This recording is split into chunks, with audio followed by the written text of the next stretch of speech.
This is Magnus Carlson at his best. No, I did not get a haircut. I got them all cut. It starts off with Magnus playing e4 against Spike Ernest. We'll call him Spike. We play a Caro Con, and Magnus decides to play knight c3. We have pawn takes, knight takes, and now bishop attacking the knight. The knight drops back here to attack the bishop, and the bishop just drops back, and we just play chess. h4 is a common move here.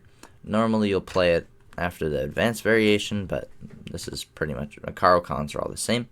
We have knight to f3 now, and knight to d7, and Magnus decides to keep on pushing this pawn here. It's not the best idea.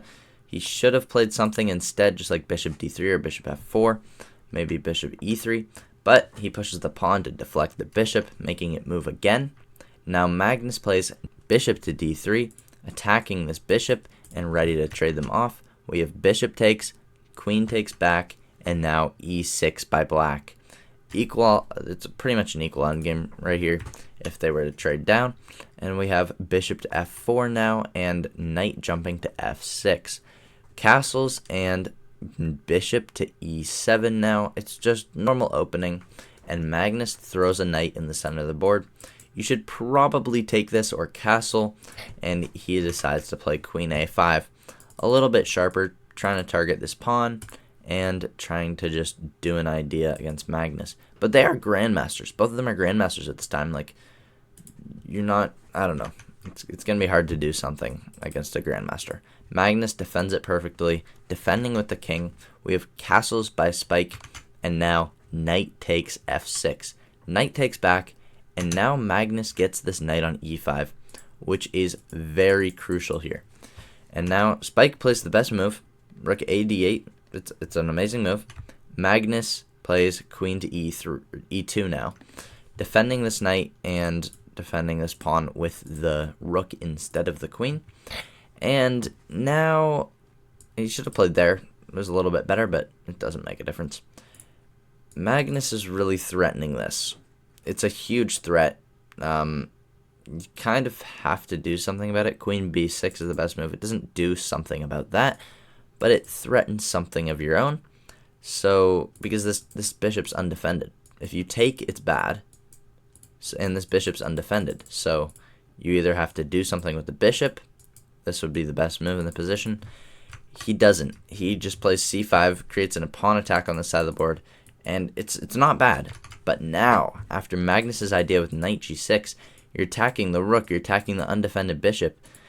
The best move in this position is to play rook fe8. Move the rook out of danger and defend the undefended bishop.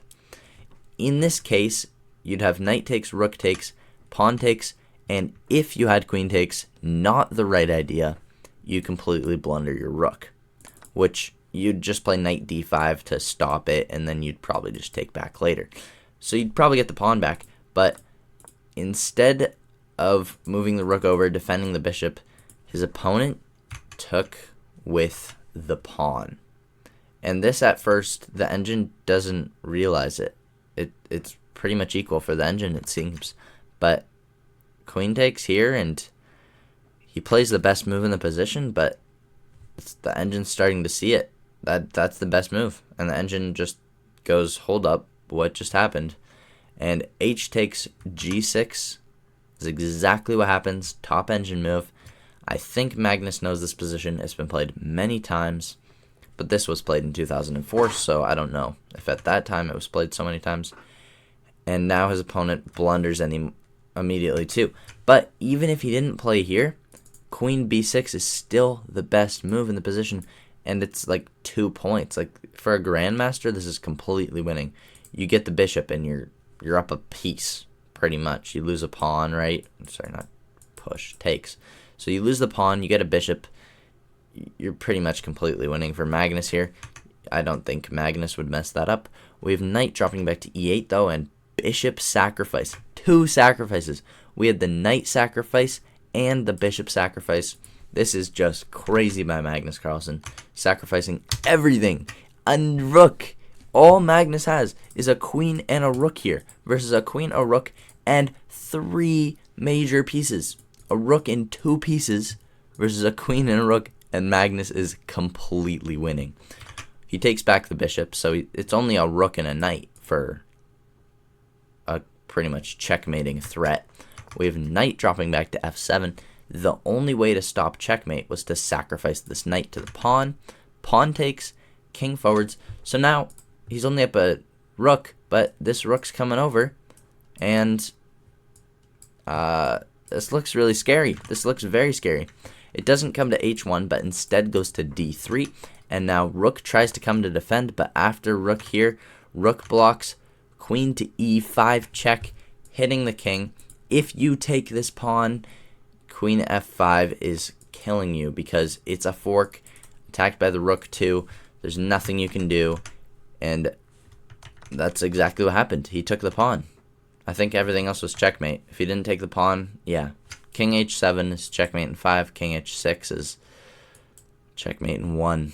Rook h3 checkmate. So he takes the pawn. We have check. Rook blocks. I didn't even see that, but I didn't see it because it's checkmate in 1. Thanks for watching. Please like, comment, subscribe, and I'll see you in the next video. Thank you.